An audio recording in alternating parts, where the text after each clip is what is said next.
One of the first questions that's often asked is, do I make my own product or should I just buy one from someone else? And you're probably thinking right now, I don't have any money to be buying products. But that's okay because what I'm suggesting is that you license or white label a product that's currently being offered in your niche. A real quick way to have your own product without the full investment of purchasing someone else's is to license it from someone else or to purchase a white label. This allows the product creator to retain ownership and you to represent yourself as the product owner in the marketplace as well.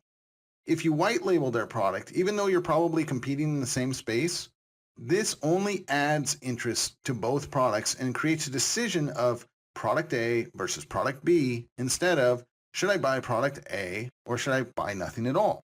You see what I mean? Let's talk about product creation. Product creation, creating an information product for sale on the internet is one of the most strenuous, enjoyable, and rewarding processes I've ever been through. If you're creating a product from scratch, this next section is going to give you a blueprint or template to base your product on. While this course will do some basic education and get you started, if you need further assistance in developing your product, we'll provide you some additional resources at the end of the chapter as well. In this diagram, we see three circles labeled A, B, and C. So what do these circles stand for? Well, circle A represents what you know. Circle B represents what your customers want. And circle C represents what your customers will actually be willing to pay for. Okay, so let's look at the diagram again. In the diagram, you see three circles. Circle A. When you get started creating your product, you might think you know everything necessary to create a product within your industry. While that may be true, you also have to know how to break down that information into digestible bites for the person you're teaching. Chances are when you talk about your industry, you're talking at a level much higher than the person who's just getting started in your niche. Circle A represents your background, your knowledge, hobbies, values, and passion. It represents your vision and your dreams. Circle B is what your customers want. It's their eventual goal. Do they want to lose arm fat? Do they desire to make more money online? What is it that would make them more complete? And circle C is what your customers are going to be willing to pay for. Okay? Using the weight loss example, let's say you're going on a cruise in 30 days with your friends who are basically surf models. If someone can help you lose 20 pounds in 30 days so you can have some sort of six-pack, well, that's worth money. Okay? And I mentioned this later, but it's important to mention here as well, it's fast results that they're willing to pay for. So in order to do this, we're going to be creating what's called your product framework. And this follows the question of, it's probably the most common question is, where do I get started? The internet is so overwhelming and product creation is probably just as overwhelming. So what do you do first? Well, the absolute first thing that you're going to want to do is define the current situation of your prospective buyers as well as their goal or desired result. This is the first step towards creating your framework. So what I want you to do now is take out a sheet of paper and I want you to make an A on the left side and a B on the right side, and then you're going to draw a line between them like this. Point A is going to represent where they are right now. And point B will represent the promised land or wherever your customer wishes they could be by digesting your knowledge, learning your product, whatever it is they need. Remember the magic pill or powder? Well, to help define point B, if they took this magic pill right now, where would it take them and what would it give them? Let's do another exercise. Let's start building your product framework. I want you to go ahead and write out the point A and the point B for your customer avatar. Okay, point A, where is your customer right now? What is your customer's point A? Go ahead and write it down. All right, now over on the B, let's write the customer B out. Point B is your customer's goal or promised land. Point B is your customer's dream come true. Where and what would the magic pill do for them? If they could take them somewhere, where would it take them? If it could do something for them, what will it do for them? Go ahead and write that down. Okay, if you're just moving on with this, I want you to stop. I want you to please take a minute and go ahead and complete this initial framework exercise. We're going to need this information again in a minute, and you won't be able to go forward without it. So now that you know where they are and where they'd like to be, let's start breaking down the steps in between. But before we do that, let's discuss the theory of 4. The theory of 4. While creating your product, try to focus on representing a 4-step solution to your client.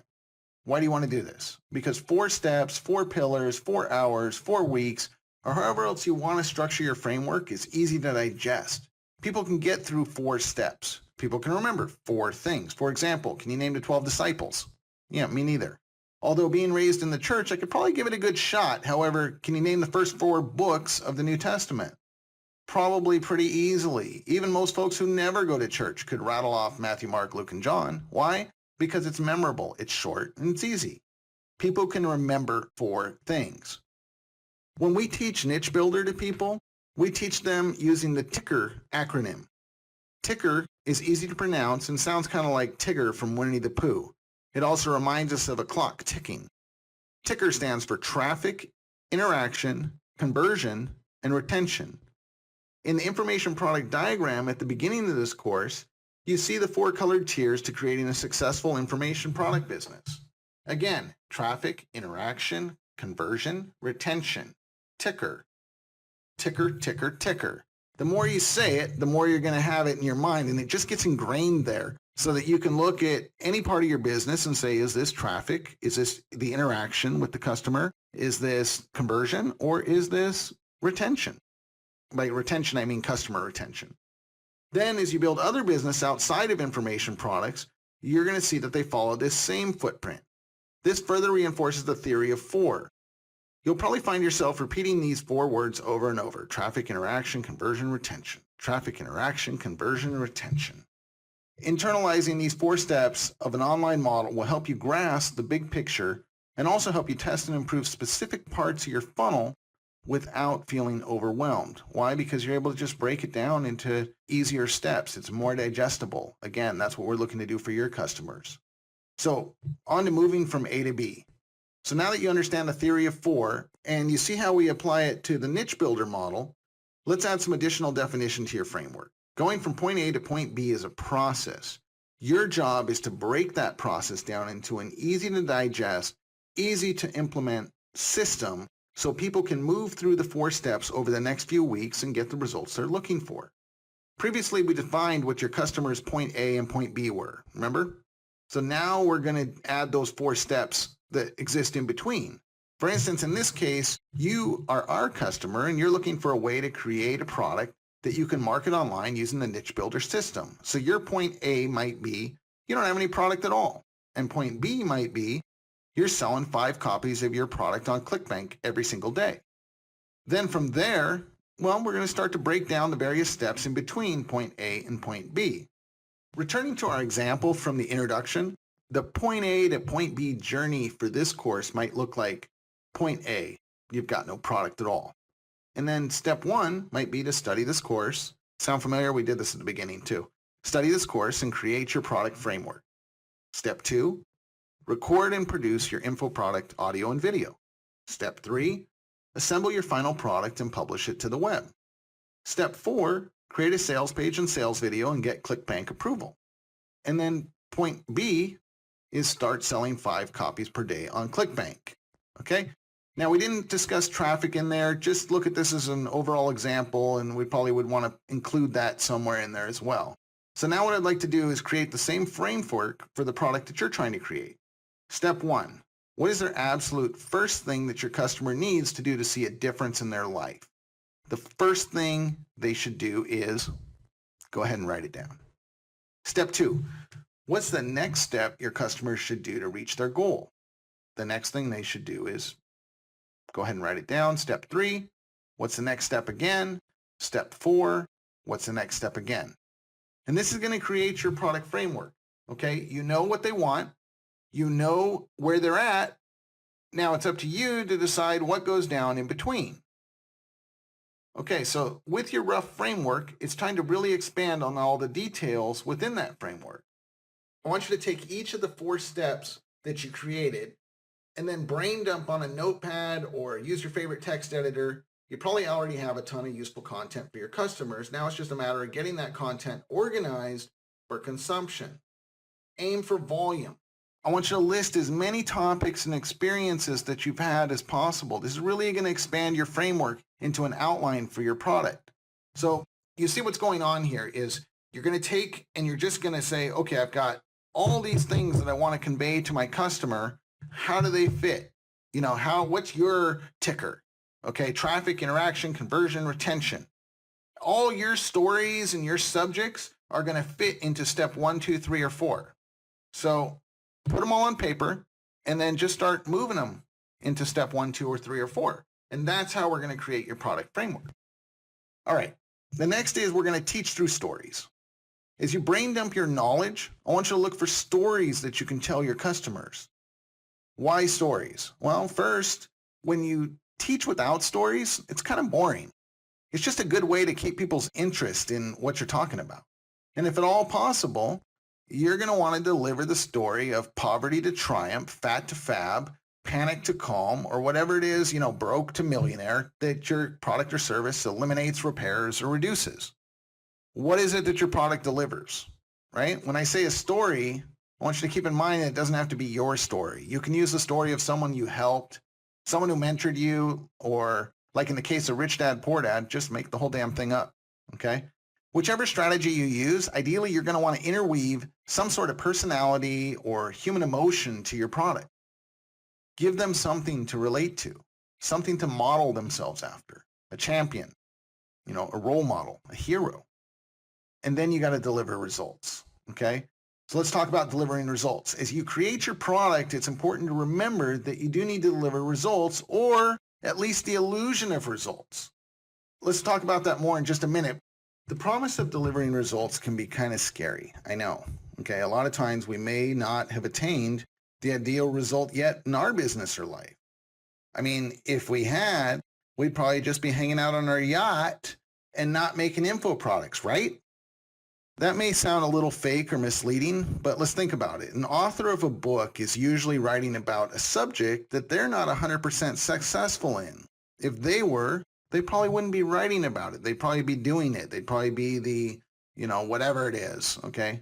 I like books about people, from people that have actually done stuff, but when you go to a bookstore, most of the books there are not. They're from authors about subjects. Look at the Oprah Winfrey. Oprah Winfrey has failed at every diet she's ever tried. I mean, just look at her. She's huge, right? That may be mean, but it's true, okay? I don't know what the number is, but I would imagine she's probably recommended over 100 diets in her time on that show. Why do none of them work for her? Stedman, come on, Stedman, step up. Maybe Stedman likes bad food, if she's even with him now. I don't know. But, she can start a complete craze for a new product or some crazy ingredient like acai or, green tea extract just by having it on her show. And she's actually so famous that people that have come on her show, like Dr. Oz, Dr. Phil, just for segments, have gone on to have their own blossoming careers just by being on the show. Like, she's just a product generator. So keep that in mind that, here's someone, Oprah's a great example. She's failed at all the diets, yet people are so fast to try whatever new diet she puts out. Remember, you don't have to be a 10 to teach a 1. You only have to be a 2. But at the end of the day, you are going to have to deliver some sort of results. Why? Because a measurable and attainable result, remember we talked about this, is what people are willing to pay the premium for. Not just any results. What kind of results do you think people are willing to pay for? Remember from before? Fast results. That's right. Fast results. Okay? People are willing to pay for fast results. All right, let's look at it this way. You need to lose weight. Now, I can't see you. I don't know that you need to lose weight, but we probably all do. Okay? Would you be willing to pay me to lose 1 pound a month over the next 12 months? I'm going to set up a plan for you. I'm going to give you a 300-page book. It's going to cost you $49 a month, and it's going to have some videos and whatnot, but by God, by the end of each month, you're going to lose 1 pound. My guess is you're probably not going to be interested in that, okay? But what if I had $49 a month, you try it right now, and I guarantee that you're going to lose 1 pound a day over the next 30 days, or even 1 pound a day over the next 12 days, right? Well, that's more interesting. Man, if you could guarantee me 1 pound a day for the next 30 days, that means I could lose 30 pounds and I'm on the $49.95 program or whatever it is. Yeah, I'm in. Money back guarantee. I'm in. I'm going to give it a shot. Okay. The only difference between the two examples, 1 pound a month over the next 12 months and 1 pound a day over the next 12 days is a time frame. One promises results that your customer probably feels they could do on their own. The other promises results that are almost unbelievable, but if they are deliverable, it would make a big difference in that person's life. We mentioned earlier the illusion of results, okay? And this is kind of going to be your focus throughout product creation. And what I mean by illusion of results is we all hope that everyone will digest our information and become successful or solve their problem using our material. But the reality of it is the majority of people will not go through your course entirely. In fact, a very well-known marketer did a survey of his customers where he found that only 10% of the people surveyed had made it past the second chapter in a 5-chapter course. Now, that was a $2,000 product. You think people would actually read it, right? To bring it closer to home, you probably have a marketing course or two on the shelf that you haven't made it all the way through either, right? Yeah, me too. The same will be true for your customers. You need to give them the illusion or that feeling that if they were to learn the information in your course, they're going to be better off than they are right now.